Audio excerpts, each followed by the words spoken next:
یو سوتر یو معمولی غونډه خبره اوم نه پرېده او که معمولی غونډه خبره هم درنه پاتې شوه یو نقطه هم درنه پکې پاتې شوه تا د پیغمبرۍ حق ادا نه کو تا د الله د نبوت او د رسالت حق نه دی ادا کړی. ابراهیم خلیل الله ښه انسان ټوله دنیا مني. نن یهود هم دا ناره لګوي، نصارا هم دا ناره لګوي، مشرکین هم دا وایي. یهود وایي ابراهیم علیه السلام زمونږ مشر، نصارا وایي زمونږ مشر، مشرکین وایي زمونږ مشر. قرآن وایي ما كان ابراهیم یهودیا ولا نصرانیا ولكن كان حنیفا مسلما. حنیف مسلم اخذ الله تعالی وما كان من المشرکین. ٹھیک شو. ابراهیم خلیل الله خپل کور کې جنگ جوړ شو که جوړ نشو، ولی پلار چې د کور نه وباسي څومره په ښایسته انداز کې ورته لګیا دی. څه ورته وایي؟ یا ابتي اني قد جاءني من العلم ما لم يأتك فاتبعني اهدك صراطا سويا. بابا ما له الله علم را کړی دی، ما پسې روان شه، ته به په سمه لار روان شې. یا ابتي اني اخاف ان يمسك عذاب من الرحمن فتكون للشيطان وليا. بابا زه یریږم داسې چې شیطان دې دوکه کي، شیطان به دې غر کي، شیطان پسې مزه د شیطان خبرې مه اوره. انسانان دي خو په شکل د انسانانو کې دي، حقیقت کې شیطانان دي. ستا غوږونو ته غلطې خبرې اچوي، مزه د دیو په خبرو پسې.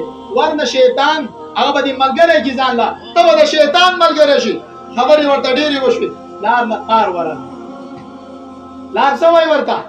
اراغب انت عن الهتي یا ابراهیم، ای زما د طریقې نه، زمونږ د عادت نه، زمونږ د کلي او د علاقې د عرف او د رواج نه، زمونږ د دستور او قانون نه ته ځان جدا ګڼې. مونږ چې څه کوو دا مونږ په غلطه کوو، مونږ چې څه وایو دا مونږ غلط وایو. ابراهیم علیه السلام ورته په زوره باندې ښه په علن اعلان انداز کې ورته وایي اني اراک وقومک فی ضلال مبین.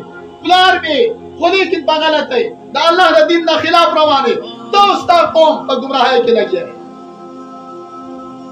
پلار ورته څه وایي؟